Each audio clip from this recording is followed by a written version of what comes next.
Welcome to Legends with Bevan Jones. Thanks to Anytime Fitness Glenelg and Bickford's Australia.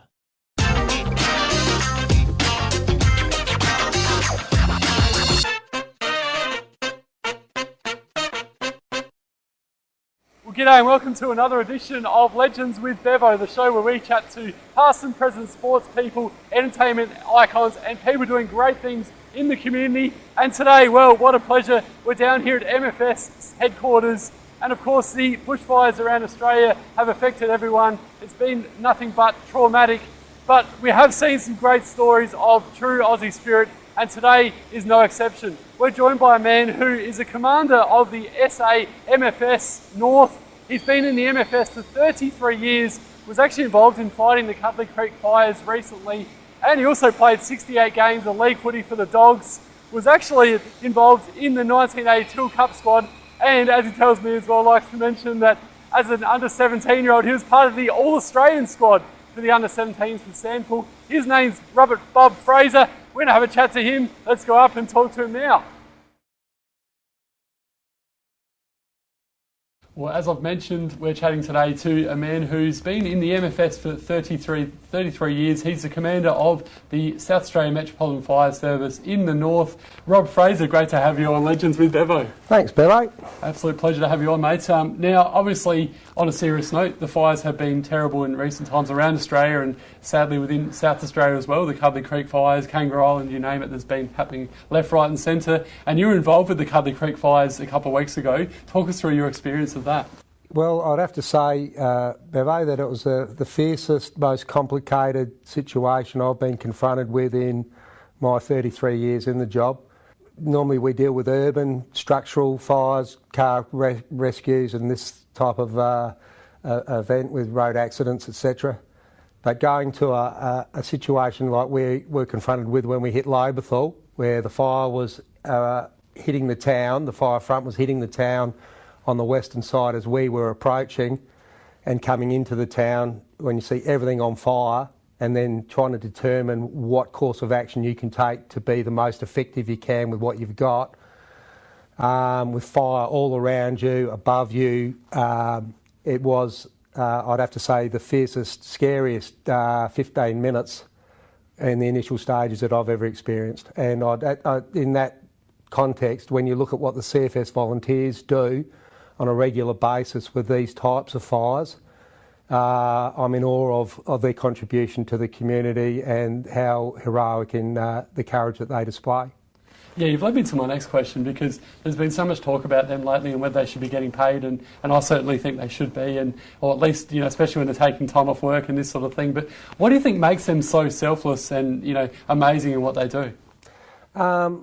They're very dedicated to their community. They want to help.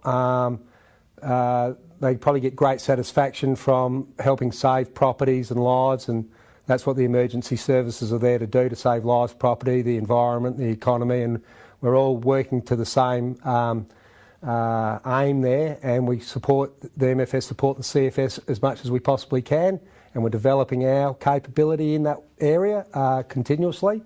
And the CFS support us also when we need their support. And look, the volunteers, they are selfless people, as you said. They're full of courage and they're to be respected and admired. And the bushfires I've mentioned before, it's just tragic. It's been all around Australia. It's affected everyone. Is there a possibility that it's over, or could it even get worse now with the drought and everything that's going on? Well, unfortunately, the New South Wales incidents have been going for 5 months and with no end in sight. It'd probably take a torrential downpour for 2 weeks to get on top of some of the enormity of what's happening. And because we're in drought, we've got such a big country, weather events like dry lightning can strike anywhere, anytime. We're never out of the woods, and even today there was a report of a 4th alarm fire out at the South Para Reservoir, heading towards Woodside. So every day we're on alert, ready to go, and it's never going to be over, I don't think. And in terms of your own role, I've mentioned that you've been doing it for 33 years. Talk us through some of the highs and some of the lows of your role, because no doubt there's been lots. Look, when I joined the fire service as a young firey at the age of 23, I really had no appreciation of what a great job I was getting into, and the camaraderie, the teamwork, the family environment that we build as a crew, and when you work with people for long periods of time and the trust you develop. As I mentioned before, the opportunity to help save lives, rescue people out of car accidents and make a difference, and help save businesses when they're under threat is all very satisfying and rewarding, and that would be the highs. The lows, I guess, are the exposure you get to seeing a lot of road trauma and fatalities, seeing people devastated by loss of their homes and property, and the accumulated memories that you get from, or the visions you get and photos you get of these graphic things that accumulate in your mind, and that unfortunately can lead to post-traumatic stress disorder for a lot of people later in their careers, because we do get exposed to a lot of severe trauma. Yeah, you definitely do an amazing job. So let's talk about the footy career though, because you did have a very good 68 games of league footy with Centrals back in the 80s. You played with some superstars, we'll get to that in a moment. But talk to us through the footy journey and how you ended up playing those 68 league games for the Dogs. Well, as a kid I was a very keen Central supporter. We used to go with Mum and Dad every week to watch the Dogs, and I grew up in Elizabeth and played in the local Central Districts Football Association, and my dream was to play league footy for Centrals one day. And fortunately I realised that, which was great, and got to play with some really great people in a time when the SANFL was particularly strong. And, I remember as a kid getting autographs of players like Dean Mobbs and Peter Vivian and Terry Moore, and when I got to play league footy with them, I took my autograph book to training one night and showed them their autographs that I'd got when I was a kid, because I was now playing with them.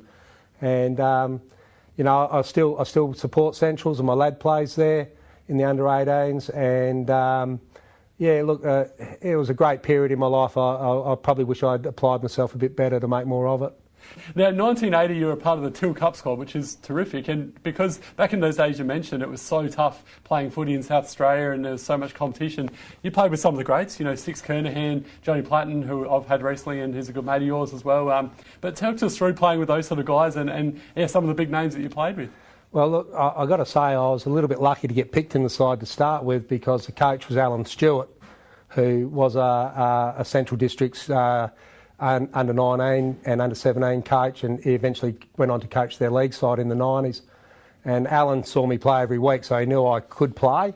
Not that I performed that well in the Sunday morning training sessions at the time, but he picked me and gave me the opportunity, and then I got to play in all 3 games over in Perth in the Till Cup Carnival. When we played against Victoria, we had people like Paul Roos playing for him, who made the All-Australian side that year as well. And we went on to win the Till Cup, and it was really exciting, particularly playing with people like Craig Bradley and Chris McDermott and John Platten and Stephen Kernahan and Greg Whittlesey and Danny Hughes, and all these blokes that went on and had really good AFL careers and were superstar players. So being a forward in a side with that type of player, probably got some pretty good service, and ended up kicking quite a few goals in the Carnival, which was great.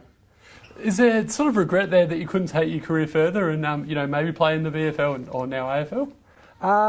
Look, in hindsight, it's a wonderful thing. If I had my time again, I probably would have chosen a more disciplined pathway of looking after myself better, doing extra training, and maybe keeping some of my opinions to myself in respect to what we should or shouldn't be doing at training.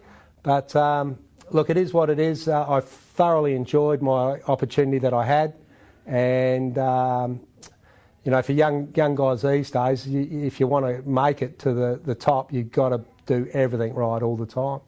And back then, you make your choices, and I probably enjoyed having a good time more than doing the extra training. A lot of people in the same boat as you, don't worry about that. Now, in terms of the toughest opponents, obviously you come against some very good players over the years. Talk us through some of those.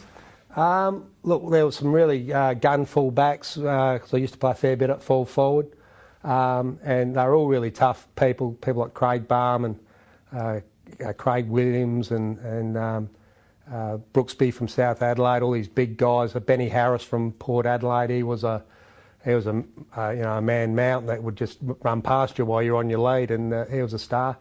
But I do have a funny story. When I was in my first year of league footy, I found myself lining up on Russell Ebert, who was the captain coach of Port Adelaide, and he was playing himself at centre half back, and there'd been an incident where John Platten had been cleaned up and a goal got kicked, and then we're back at waiting for the centre bounce, and I'm bumping into Russell, and as a 19-year-old, and Russell just looked across to his brother Craig, who was on the half-back flank, and said, "I think we're in for a bit of a Barney here, Craig."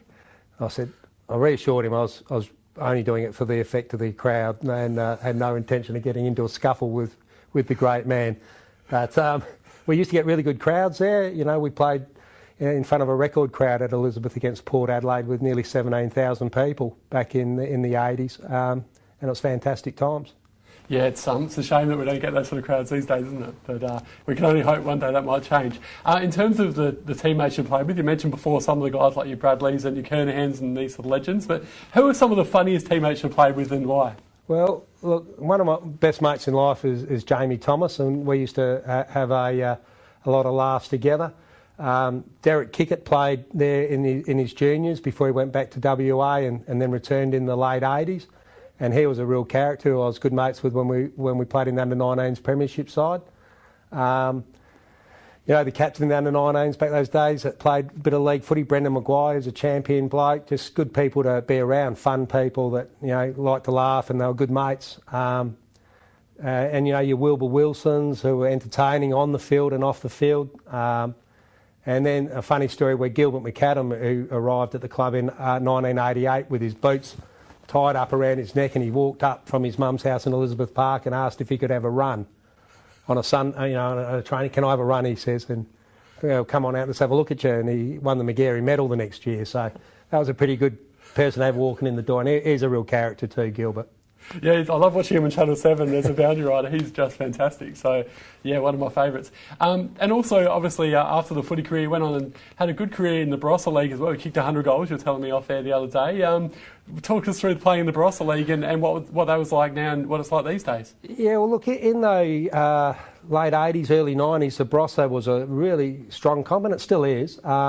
But they had a lot of ex-league footballers running around, probably 5 or 6 really good quality league footballers in every side, which made the standard pretty high. And I played under Graham Dunstan, who used to play for Norwood and Collingwood, and he's a champion guy.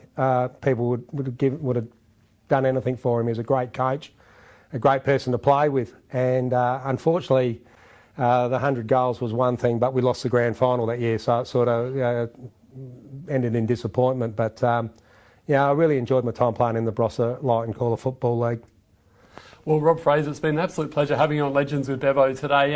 A special thank you to all those fireys and emergency services people out there, everyone that's done such an amazing job in Australia fighting these fires. And, without you guys, who knows what would have happened. So thank you to you and to everyone. Mate, it's an absolute pleasure having you on now. Thanks very much. And thanks to Jeff for filming for us, and to our sponsors, End Time Fitness and Bickford's Australia. See you again next time, guys. Take care. Bye for now.